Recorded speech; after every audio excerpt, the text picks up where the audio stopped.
안녕하십니까. 오늘은 성남일보가 마련한 이슈 인터뷰를 시작하도록 하겠습니다. 오늘 첫 번째 시간인데요. 이호승 전국 철거민협의회 중앙회 상임 대표님을 초청해가지고 우리나라 철거민 운동 현황, 과제, 미래를 들어보는 시간을 들어보도록 하겠습니다. 예, 오늘 이렇게 나오셔서 고맙습니다. 예. 알고 계시겠지만 이호승 위원장 철거민 쪽에 상당히 오랜 동안 철거민 운동을 하고 계시는데 왜 철거민 운동에 나서게 됐는지 그 배경에 대해서 말씀을 좀 예. 해주시죠. 저는 사실 평범한 우리 국민이었고 또 기독교 문화운동을 했었죠. 예. 그런데 89년도에 당시에 노태우 정권이 분당 개발을 발표하고 추진하는 과정이 저는 군사 문화의 잔재다. 그러니까 밀어붙이기식의 개발 방식이다. 이래서 이제 문제 제기를 하기 시작을 했죠. 현재 살고 있는 주민들의 입장 이런 것들은 전혀 듣지 않고 그냥 서민 주거 안정이다. 이래서 이제 전격 발표를 하고 그리고 이제 진행하는 과정, 말하자면 이제 선이주 후대책. 그러니까 여러분들이 정부를 믿고 다 분당을 떠나면 알아서 다 해주겠다라는 거에 대한 확신을 저는 갖지 않았습니다. 그래서 이제 그 뒤로 여러 가지 문제가 발생되면서 누군가는 나서야 되겠다. 그래서 이제 제가 나서게 됐습니다. 그러면 철거민 노태우 정권 때에 분당 등 5대 신도시 발표가 없었다면 네. 지금과 다른 삶을 살고 계셨겠죠. 그렇죠. 저는 아마 목회를 하거나 기독교 문화운동을 하지 않았을까 이런 생각을 갖습니다. 그렇다면 이제 89년 아닙니까? 네. 89년 분당 신도시 5대 신도시 발표해가지고 이제 그 당시에 이제 세입자들이 많이 자살하고 이런 사태가 있었는데. 그렇죠. 그러니까 그때는 기업들이 생산을 해서 생산을 하거나 판매를 통해서 성장하는 게 아니라 부동산을 보유하면서 거기서 남는 차액으로 돈을 버는 아주 기형적 경제 구조가 성행했고요. 그러면서 이제 부동산 투기가 일상적으로 일어나서 토지와 주택 가격이 엄청 상승한 거죠. 그러다 보니까 주거세입제, 가장 주거 취약계층인 주거세입자가 치솟는 월세값 이런 거를 감당을 못하고 1년에 한 수십 명이 자살하는 이런 충격적 일들이 벌어진 거거든요. 그래서 이제 노태우 정권에서 바로 이 서민 주거 안정을 시키겠다. 이래서 이제 대규모 택지가 필요했고 그 대규모 택지를 분당으로 이제 1차적으로 선정을 해서 사업이 추진된 건데 저는 이런 생각을 갖습니다. 만약에 서민 주거 안정 차원에서 분당이 개발된다는 명분을 가지려면 분당의 이제 전체 세대가 4,300세대인데 당시에 그중에 이제 주거 세입자가 약 한 70% 정도가 됩니다. 그렇다면 이 주거 세입자들에 대한 대책 없는 분당 개발의 당위성, 명분이 과연 타당한가? 이런 의문을 갖기 시작을 했죠. 그래서 이제 제가 사업 시행처인 토지공사, 현재 이제 LH인데 그 토지공사에게 제가 의문을 많이 제기를 했습니다. 자, 분당 개발을 반대하거나 이런 뜻이 아니었고, 분당 개발이 서민 주거 안정을 도모한다면 1차적으로 분당에 주거했던 주거 세입자들에 대한 대책이 뭐냐? 이랬더니 이제 토지공사는 그런 걸 왜 물어보냐? 알아서 다 해줄 텐데, 급기야 힘이 있으면 당신이 나서라. 이런 참 아주 막말까지 듣는 이런 현상에서 저는 나서게 됐습니다. 그러면 이제 89년 이제 5대 신도시 4월 발표되고 나서 이제 철거민 특히 이제 세입자 그다음에 생소했던 부분이지 않습니까? 그렇죠. 그런 운동에 나서게 되고 보니까는 91년 1월 17일 성남 주거연합을 창립한 걸로 나와 있는 그 과정에 대해서 간단히 좀 설명을 좀 해주시죠. 저는 이제 제가 분당의 대책위원장이 되고 그리고 이제 당시 철거민 운동은 바로 서울 지역에서 88 올림픽을 전후해서 주거 재정비 사업이 많이 있었거든요. 그러면서 가장 어려운 계층들인 주거세입자가 아주 수만 명이 발생되는 그 아주 그 안타까운 일들이 있었죠. 그러다 보니까 이제 목사님들, 신부님들 또는 대학 운동권 학생들 이런 뜻 있는 분들이 서울 지역의 철거민들, 다시 말하면 이제 도시 빈민이죠. 오갈 데 없는 계층을 위해서 도와주는 이런 흐름이 있었습니다. 근데 이것은 이제 도시 빈민들이 철거민이 되는 양상이었고, 바로 그 분당은 전체적인 주민들, 그러니까 이제 가옥주를 포함한 세입자, 농민, 또 영세 공장주들 이런 전체가 내쫓기는, 그러니까 정부로 인해서 내쫓기는, 그래서 이제 그런 내용이 좀 다릅니다. 그러나 이걸 우린 큰 틀에서 철거민으로 보고 있는 거죠. 개발로 본인들의 어떤 가치, 또 주거권 이런 걸 상실한 모든 분들을 철거민으로 보고 운동을 이제 시작을 하게 된 거죠. 그러니까 이제 91년도 성남 주거연합이 만들어질 때는 세입자들의 주거권 운동이 초점이었지만 분당 투쟁이 극대화되고 마무리되는 과정에서는 이것이 도시 빈민만의 문제가 아니라 개발지역 전체 주민들의 문제다. 이래서 철거민 운동의 방향이 다시 이제 형성되는 이런 계기가 된 거죠. 89년도에 분당 5대 신도시 발표 이후 네. 이제 한 2년 정도 경과하면서 91년 이제 성남 주거연합이 탄생하면서 이제 철거민 운동이 좀 변화를 겪었다 이렇게 볼 수. 그렇죠. 그러니까 원래 그 서울 지역에서 그러니까 이제 가난한 사람들이 권리 찾는다는 게 쉬운 게 아니지 않습니까? 그래서 이제 많은 분들이 도왔죠. 근데 저는 이제 분당에 제가 대책위원장이 되면서 이 문제는 누가 도와서 해결한다기보다 우리 스스로가 법과 제도가 잘못되어 있고 정부의 그 밀어붙이기식의 개발 방식이 잘못되어 있기 때문에 우리가 우리의 힘으로 이걸 한번 개선해 보자. 그래서 이제 개발 지역에서 내쫓기는 주민들을 우리 철거민으로 우리가 규정을 하고 우리가 철거민들이 모아서 이런 그 현실 문제를 타개하자. 그리고 법과 제도를 바꾸자. 이래서 이제 철거민들을 모으게 된 거죠. 그렇죠. 이제 우리나라도 이제 그 88 올림픽 하면서 전국에 이제 그 철거민 노점상 뭐 이렇게 활발하게 이제 움직인 것도 있었죠. 이제 역사에서. 그렇죠. 그때 당시에 80년대나 90년대 초반은 철거민이나 노점상이나 이런 모든 부분을 도시 빈민으로 우리가 규정을 했고, 저는 이제 분당 대책위원장이 되면서 당시에는 이제 빈민운동으로 세입자 주거권 운동으로 시작을 했지만, 그러나 분당 개발 과정을 겪으면서 이것은 토지 수탈 법과 제도, 그리고 예를 들면 가옥주도 그냥 내쫓기는데 세입자들에 대한 대책을 세울 리가 없지 않습니까? 그러니까 결국에는 도시빈민 운동은 도시빈민 운동대로 가고 철거민 운동은 일정 정도 이렇게 별도로 가는 이런 방향이 이제 양분하게 된 거죠. 운동이 좀 이제 달라지게 된 이제 분화 발전을 하게 됐던. 저는 그렇게 봅니다.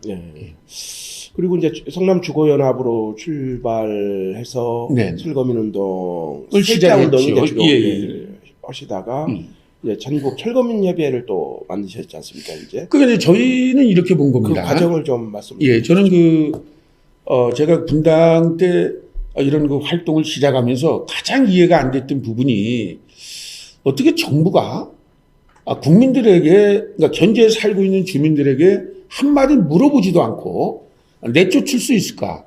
그리고 가장 그 주거 취약계층인 세입자들에게도 일정 정도의 그 발언권을 안 준 거거든요. 그러니까 당시에 그 택지개발촉진법은 무조건 그 사업 시행처를 도와주게 돼 있습니다.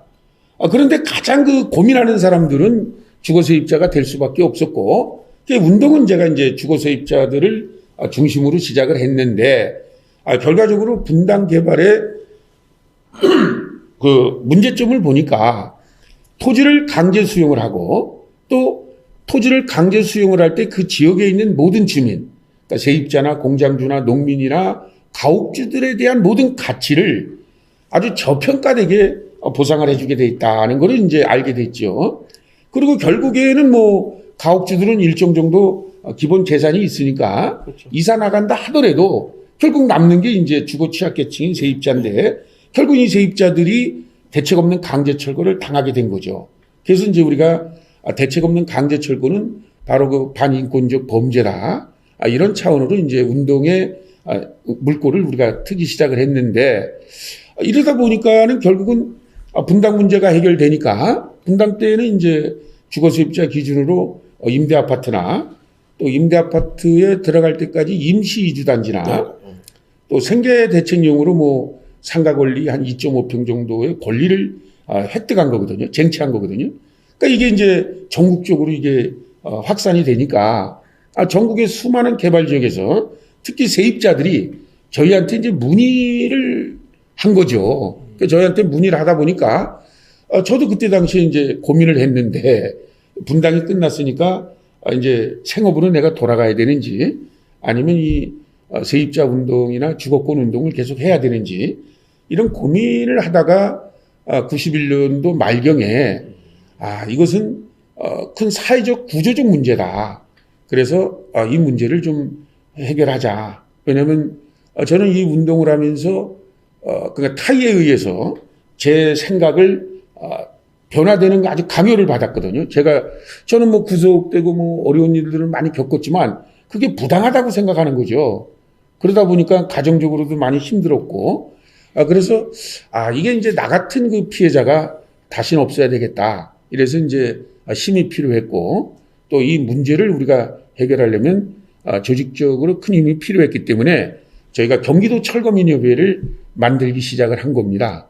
그래서 이제 91년도 말경에 저희가 성남주거연합을 이제 발전적 해체를 하고 바로 이제 91년도 말경에 경기도 철거민협의회 창립준비위원회를 구성을 하고 92년도 10월 24일 날 지금은 가천대학교죠. 경원대학교 대운동장에서 경기도 철거민협의회 창립대회를 갖게 된 겁니다. 그게 이제 전철협의 이제 그 출발점이 되죠. 그렇죠. 그러니까 이제 경기도 철거민협의회가 창립되다 보니까 이제 전국에 흩어져 있는 그 지역 단위가 광역으로 모인 거죠. 이미 이제 서울에서는 서울시 철거민협의회가 80년대 말경부터 이제 움직였었고, 뭐 부산시 철거민협의회, 그리고 이제 울산, 창원, 인천 등지에서 광역 단위의 이제 철거민협의회가 모인 거고, 그리고 이제 92년도 말, 그러니까 이제 저희가 경기도 철거민협의회가 생기고 바로 그 몇 달 안 돼서 전국 철거민협의회 창립준비위원회가 이제 구성이 됐고, 93년도 4월 30일 날 서울 성문박교에서 창립 발기인총회, 그리고 93년 6월 28일 날 전국 철거민협의회 창립대회를 서울 장충당 공원에서 갖게 된 겁니다. 우리나라 그 민주운동사에서 보면 전국 철거민협의회의 역사는 상당히 오래되고 변하지 않고 계속 운동을 지속하고 있는 거네요. 그렇죠. 그러니까 저희가 볼 때는 철거민 운동이라는 거는 어찌 가치 운동이거든요. 인간이 이 땅에 살면서 인간답게 살아야 되고, 사람이 사람 대우를 받아야 되고, 국민이 국민 대우를 받아야 되는데, 예를 든다면 권력이 이 철거민을 국민으로 생각하지 않고 사회 구조가, 그러니까 토건 세력들이 바로 이 철거민들을 인간 대우를 안 하기 때문에 이 가치를 되찾는 운동이다. 이런 그 지향점을 갖고 있는 거죠. 그러면은 그 철거민 그 분당 신도시 이제 세입자 운동, 네. 문화 운동을 하시다가 180도 다른 길을 걷어서 지금까지 오시는데 여러 가지 어려움도 많으셨을 것 같아요. 그렇죠. 어떻게 보면은 그 정부가 할 수 없는 일, 또 사회의 어두운 면을 뭐 개인적으로 능력이 있든 없든 문제점을 찾아서 해법을 갖고 분당 때는 아주 성공적으로 우리가 주거권을 쟁취한 부분이거든요. 이런 부분을 이제 확산을 하다 보니까 가장 이제 이 운동의 확산을 두려워하는 분들이 개발을 주도하는 사업 시행처와 시공사입니다. 그러니까 사업 시행처와 시공사가 개발의 피해자들이 뭉치는 거를 두려워하다 보니까 위의 탄압과 외압이 저에게 가해지는 거죠. 그러니까 저는 뭐 처음에는 단순하게 분당에서만 그런 일이 가해진다 이렇게 생각을 했는데 이게 점차 철거민들이 광역으로 전국으로 모이다 보니까 정권 차원에서 또 기득권 세력을 구성하고 있는 토건 세력들 이런 사람들이 의무리양으로 아마 탄압을 가하고 있다. 이런 그걸 제가 이제 직접 느끼는 거죠. 느끼고 그게 이제 89년도부터 지금까지 이어져 오고 있어서 아마 우리 모 기자님도 아시겠지만 사람이 이렇게 한평생 살면서 제가 철거민 운동을 하면서 인간이 인생 살면서 한번 겪지 않아야 될 충격적 일들 이런 것들을 저는 다 겪은 거죠. 뭐 가족의 그 공동체 해체라든지 또는 제가 뭐 암으로 뭐 투병 생활을 5년 동안 한다든지 그리고 뭐 90년도, 2004년도 또 2015년도에 뭐 구속됐다든지 뭐 이런 일련의 일들 그리고 검찰과 경찰의 과도한 그 개입 제가 활동하는 거에 대해서 과도한 개입 이런 것이 좀 어렵다. 그러니까 결국에는 이 철거민 문제는 정부가 나서야 되거든요. 근데 정부의 우리 국민의 세금으로 월급을 받는 분들이 도리어 이 운동을 막고 있다. 이것이 큰 어려움이다. 이런 생각을 갖습니다. 운동을 해오면서 예. 다 이 자리에서 말씀을 못 하시겠지만 여러 가지 아픈 사연들, 개인적인 것도 많을 것 같습니다.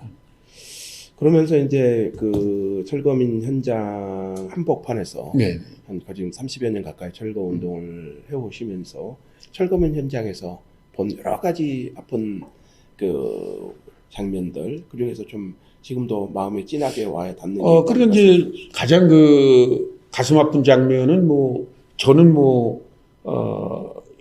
이런 말을 할 수가 있죠. 뭐냐면 지금 사실 작고하신 노무현 대통령님 예. 참 훌륭한 분이시고 존경받는 분인데 그 노무현 대통령께서 이런 말씀을 하셨죠.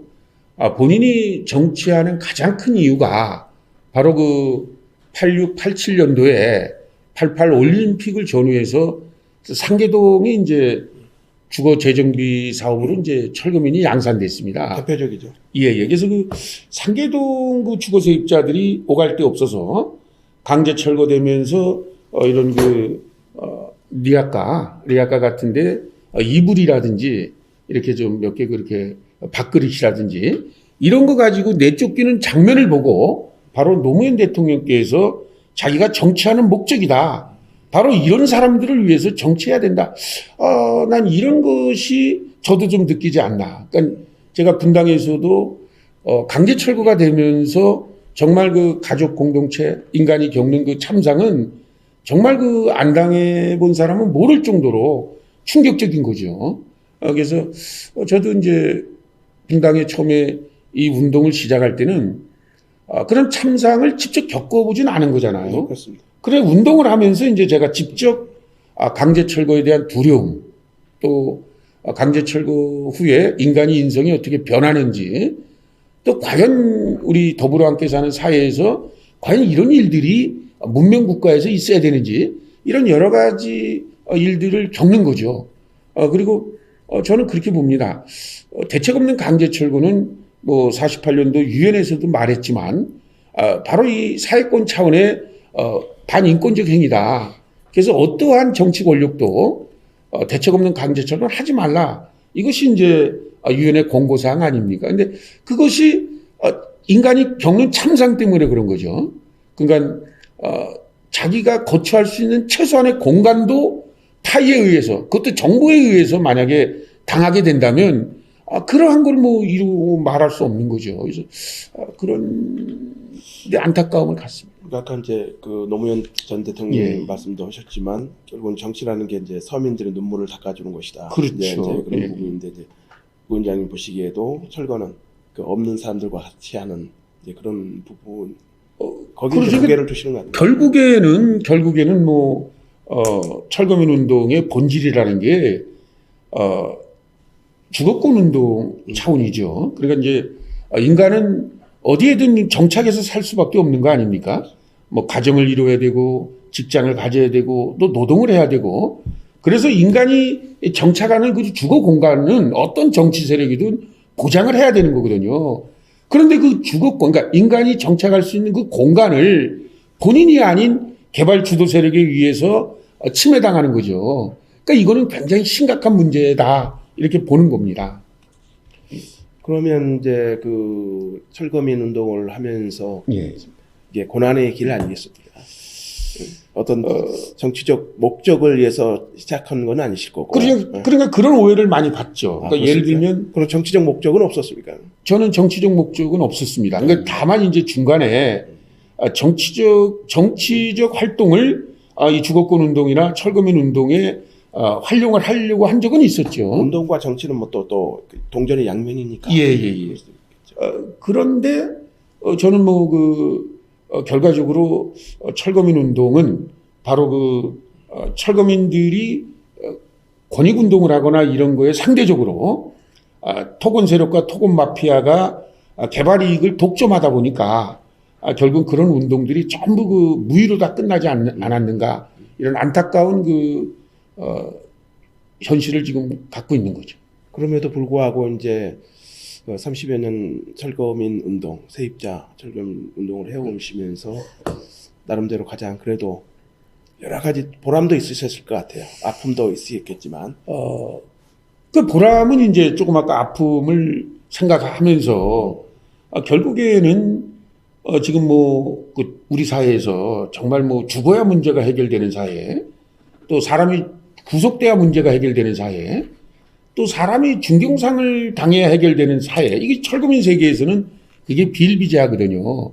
근데 저는 이제 가장 큰 보람을 느낀다면 바로 이런 충격적 사건들, 또 사회 갈등과 사회적 손실을 야기하지 않는 상태에서 철거민 문제를 해결해 왔다.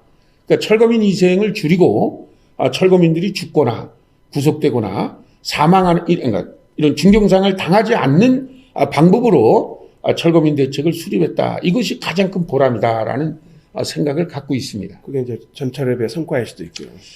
그렇죠. 그러니까 전철협은 이제 그러한 성과를 지금 현실적으로 갖고 있는 거죠. 예.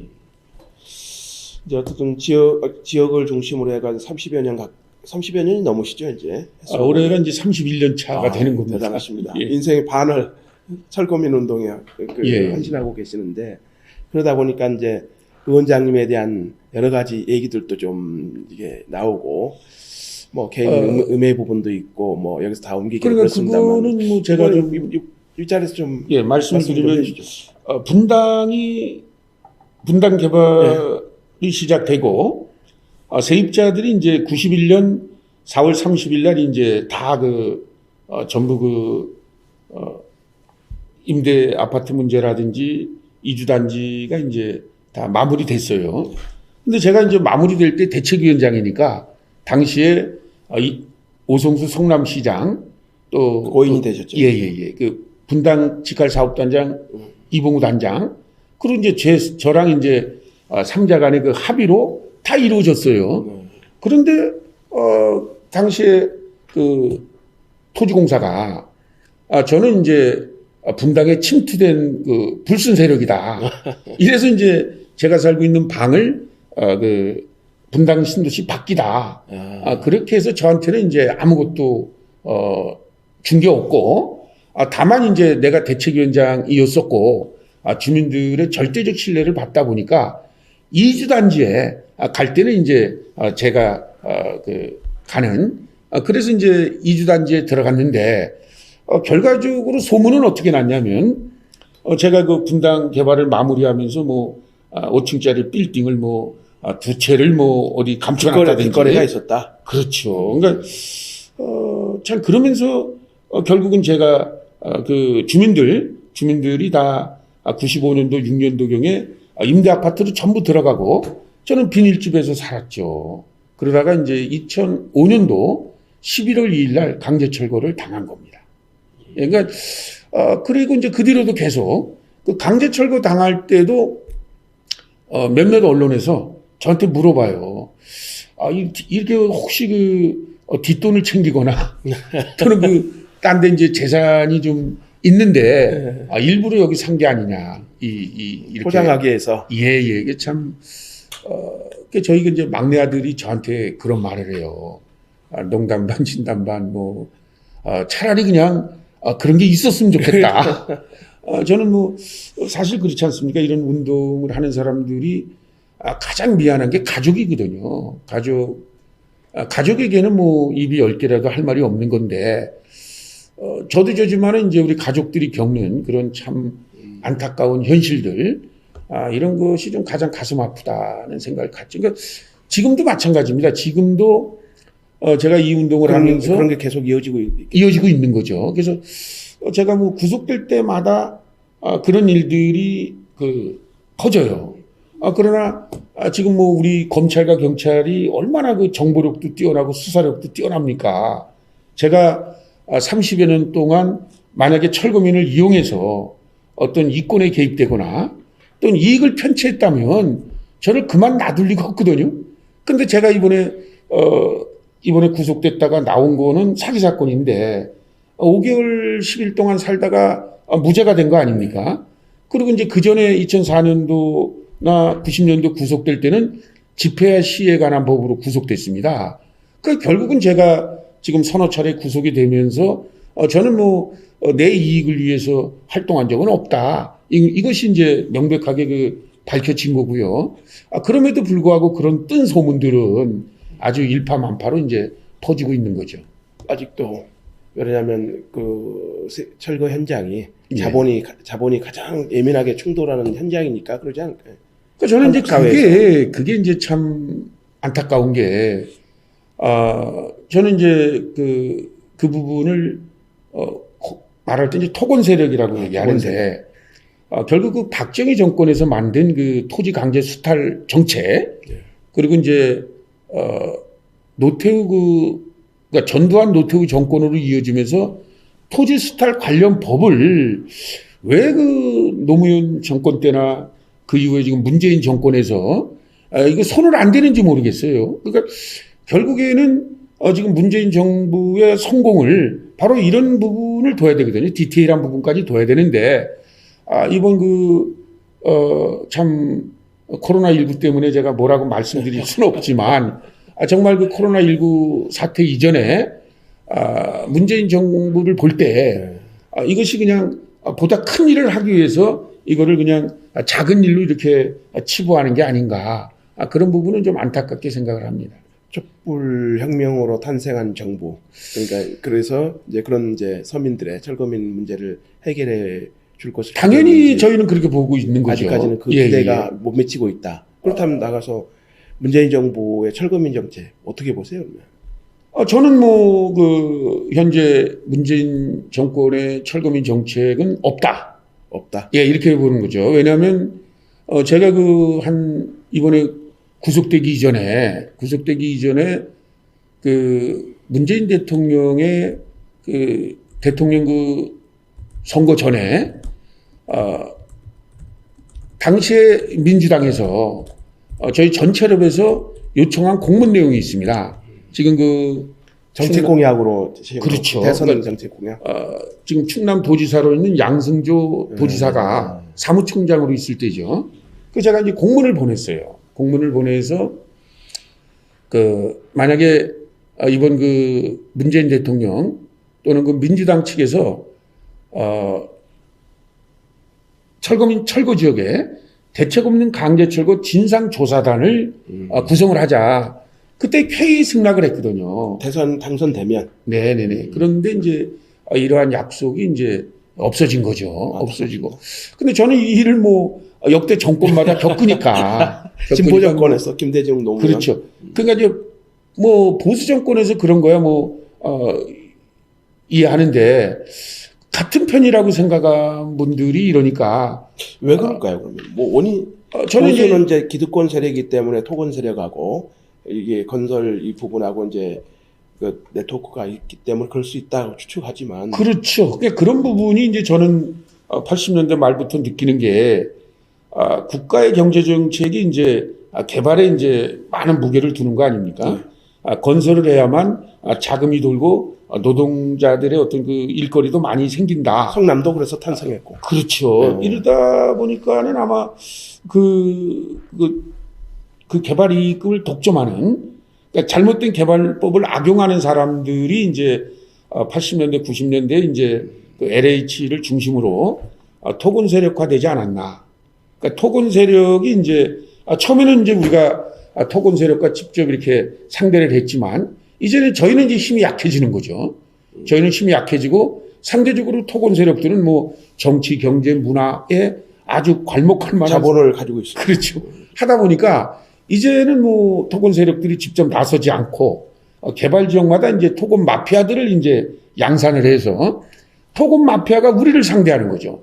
그러니까 이제 정부는 아주 몇 달이 이제 떠난 겁니다. 그러니까 우리는 이제 대리 전쟁을 하고 있다. 그렇죠. 지금 정부가 나서야만 개발 지역의 비리와 부패 그리고 그것이 개선이 되면서 올바른 개발이 될 거고 환경 친화적인 개발이 돼야 되고 또 인간이 인간답게 살 수 있도록 개발이 돼야 되는데 그런 논제는 없어진 거죠. 그러니까 이제 개발을 주도하는 세력들이 확고히 장악을 한 겁니다. 토건 세력이 이제 확고히 장악을 하다 보니까 우리 같은 사람들이 외치면 그냥 뭐 소리내는 소수로 이제 내부 반란을 유도한다거나 또는 몇몇 그 지역에 어떤 그 이익을 주면서 우리를 끌어내리게 한다거나 이런 활동들이 이제 비일비재하게 있다 보니까 참 안타깝다 이런 생각을 갖는 거죠. 그러니까 정부는 나 몰라라 하는 겁니다. 그럼 문재인 정부가 지금 가장 시급하게 그 어려운 서민들의 주거권, 네. 서민들 세입자들 생존권 이런 거를 하기 위해서 뭘 가장 시급한 게 뭡니까? 그러니까 저는 이제 가장 그 중요하게 생각하는 게 분당 때의 경험을 지금 다시 느낍니다. 뭐냐면 결국 토지와 주택 가격, 부동산 가격이 상승하는 주택 정책으로는 서민 주거 안정이 될 수 없습니다. 서민들은 그걸 주택이 싸든 적든 돈이 없어요. 그러니까 이제 서민 주거 안정이 되려면 공공주택을 대량으로 지어서 대량으로 공급하는 그런 정책을 펴야 되는데 지금 문재인 정부의 주택 정책도 결국은 주택 부동산 가격을 상승시키는 거거든요. 그러니까 지금 이번에 상기 신도시 문제도 그런 데 기인하는 거고 그리고 결국에는 그 상기 신도시를 주도하는 관련 법들이 1980년대 90년대 법이 그대로 유지되고 있는 거거든요. 그렇다 하면은 당시에 공무원들의 시각은 그런 거거든요. 뭐 심지어 저는 이제 지금은 내가 이제 힘이 많이 약화돼 가지고 뭐 그런 고위공직자들을 만날 기회가 별로 없지만 그래도 이제 10여 년 전에 제가 일정 정도의 힘이 우리 전철업이 뭐 강하거나 제가 좀 힘이 있는 당시도 있었거든요. 그렇습니까? 그때 고위공직자들을 만나보면 저한테 이제 노골적으로 그 말을 해요. 아니 대한민국 국민들 중에서 땅을 소유하고 집을 소유한 사람이 많은데 이게 올라가는 거를 부정적으로 보는 사람은 없다는 겁니다. 저는 깜짝 놀랐어요. 깜짝 놀랐습니다. 그게 이런 사람들이 지배하는 주택정책, 이런 사람들이 행정을 펼치고 있는 한은 서민 주거 안정은 요원한 거 아닌가. 지금 문재인 정부도 우리 같은 사람들의 말을 들으려고 하지 않지 않습니까? 그러니까 과거의 법, 과거의 공무원들이 그대로 유지되면서 뭐를 기대하겠습니까? 그래서 저는 문재인 정부가 정말 그 서민 주거 안정을 도모한다면 바로 이 어떤 그 가치관, 그러니까 개발을 왜 하느냐? 그러니까 말로만 개발보다 사람이 먼저다 이렇게 말할 게 아니라 개발이 가지고 있는 고유한 그 문화가 있거든요. 가치. 이거를 좀 심층적으로 뭐 파헤쳐 올 필요가 있다. 그러니까 결국에는 이제 우리가 부동산 투기나 개발의 문제점을 불로소득으로 보는 거 아닙니까? 네. 특정 세력이 토지를 독점하거나 개발을 독점하면서 엄청난 이윤을 창출하는데 그 이익에 대해서 지금 공개를 안 해요. 지금 개발 지금 뭐 조성가 지금 아파트 분양 원가를 공개 안 하고 있는 거 아닙니까? 그러니까 이런 것들이 이제 하고 그다음에 정치 권력을 잡는 분들이 굳이 이거를 그냥 힘은 있는데 파헤칠 필요가 없는 거죠. 그냥 냅두는 거예요. 정치 권력과 자본과의 거래 관계. 그렇죠. 그러니까 저는 이 토건 세력을 억제하거나 토건 세력이 잘못되는 부분을 막아야 되는데 이 막을 수 있는 사람은 결국은 권력밖에 없거든요. 근데 권력이 작동을 않는 거죠. 그렇죠. 그 권력이 이제 야당일 때는 좀 외치다가 여당만 되면은 이제 하몽차사가 되는. 그래서 저는 문재인 정부가 정말 서민을 위하고 올바른 주택 정책을 펼친다면은 바로 이 분당 때부터 1기 신도시, 2기 신도시 때 엄청나게 주택 가격을 토지 부동산 가격을 상승시켰거든요. 이거를 근본적으로 잡지 못하는 상태에서 3기 신도시를 한다 그러면 서민들은 정말 그 주거 불안이 되는 거죠. 이거는 이제 제가 계속 주장을 하고 정부에다가 요구하는 거죠. 연장해서 이제 그렇다면 이제 우리나라 이제 그 전철협 운동을 계속 하고 계시고 지금 네네. 그 세입자 현장에서 개인적으로 철거민 예. 접촉하고 계시는데 우리나라는 올바른 철거민 정책, 철거 정책 또는 철거민 운동의 방향은 어떻게 가야 되나요? 후손들에게 정말 아름다운 나라, 또 인간답게 사는 나라를 우리가 전해주려면 다시는 개발 때문에 인성과 인격이 파괴되고 재산권이 침해되고 주거권이 유린된 국민이 가능한 안 나와야 되는 거거든요. 그렇다면은 개발지역 주민들의 가치를 인정하는 풍토가 조성이 돼야 됩니다. 그럼 그걸 우리는 이제 사회 가치라고 그러거든요. 그러니까 예를 들면은 이제 개발을 할 때 건설회사가 이 지역을 개발을 하게 되면 뭐 3억의 프리미엄이 형성된다, 뭐 5억의 프리미엄이 형성된다. 이거를 뭐 건설의 가치로 보거든요. 이걸 미래의 가치라고 얘기합니다.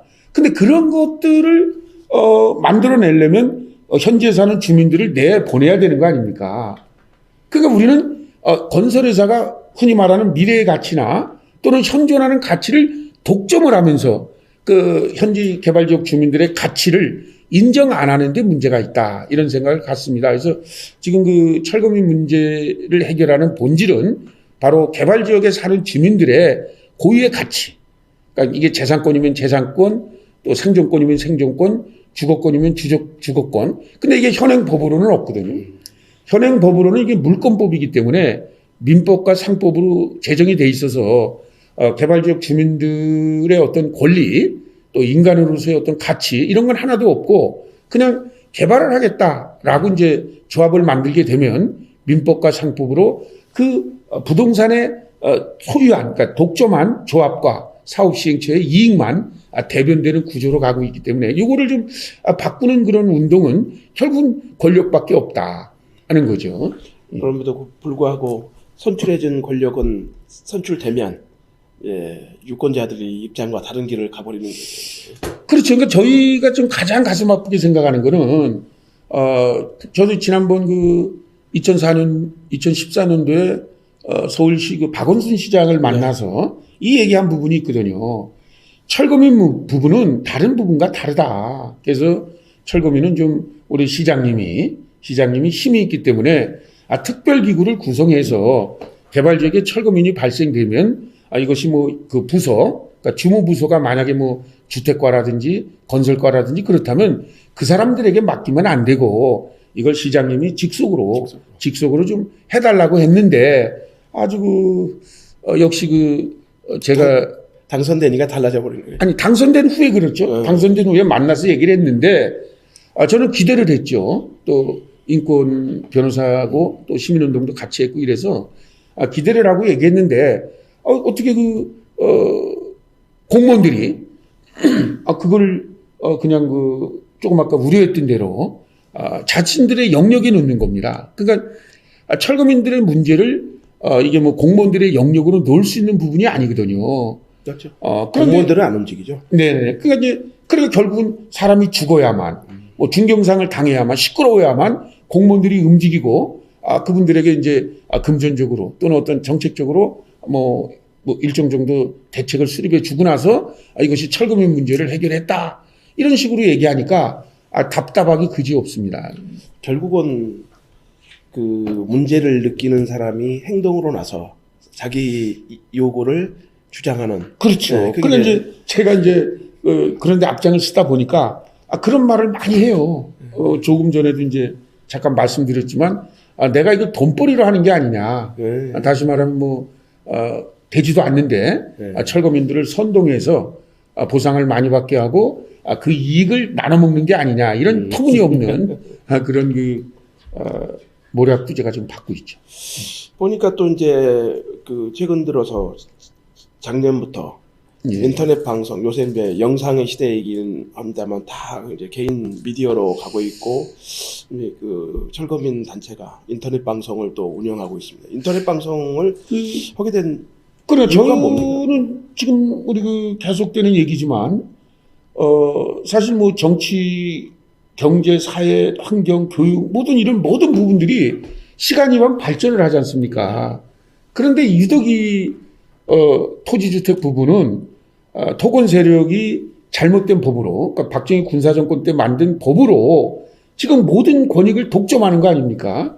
그리고 이것이 권력지향적으로 이제 권력으로 가다 보니까 우리 그 철거민들이 모이는 거를 정부가 정책의 사각지대인 노인분들이니까 일정 정도 대책을 세워줘야 되고 법과 제도를 만들어서 이렇게 좀 철거민이 발생 안 되도록 해야 되겠다 이래야 되는데 우리가 모이면 사회 불안을 조성하는 세력으로 매도를 하는 거죠. 그러니까 철거민들이 모이면 당연히 이분들은 헌법에 보장된 국민으로서의 권리 집회 결사의 자유. 또 그렇죠. 인간으로서의 권리를 못 받으니까 또 다른 헌법에 보장된 단결권으로 그걸 보장받으려고 하는 거거든요.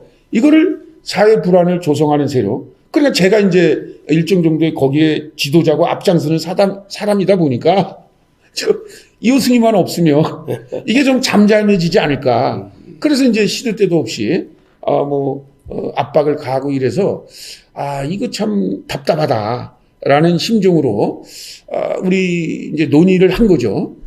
저랑 같이 활동을 하는 그런 뜻 있는 분들이랑 그럼 어떻게 하면 우리 생각이 좀 우리 사회에 널리 확산이 될까? 그리고 지금은 이제 인터넷 시대 아닙니까? 예. 그리고 이제 우리가 철거민 운동을 하다 보니까 젊은 친구들이 별로 없습니다.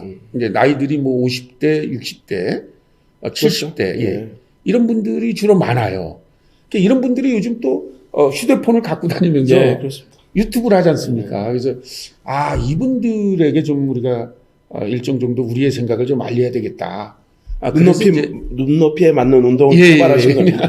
그래서 이제 저희가 인터넷 방송을 이제 시작을 하게 됐고 명칭은 이제 우리가 철거민이나 이렇게 이름을 붙이지 않고 희망.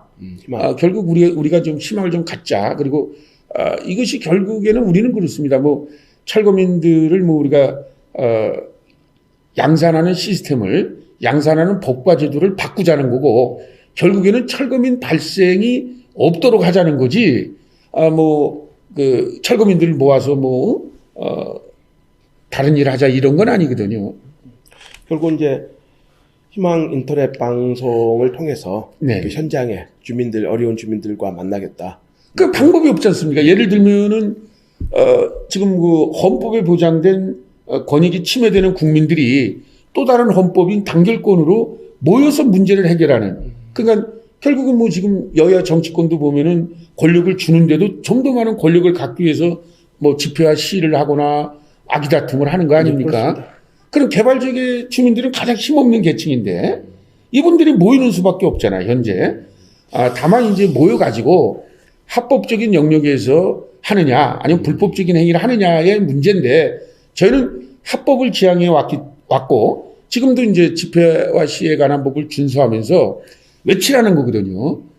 왜 내 재산과 내 주거권을 정부가 책임 못 지냐. 그리고 정부가 이거를 책임지고 결국은 이러한 철거민들을 양산 안 하려면 법과 제도를 바꿔라. 그러니까 이거를 위해서 인터넷 방송이 제일 유효하지 않을까.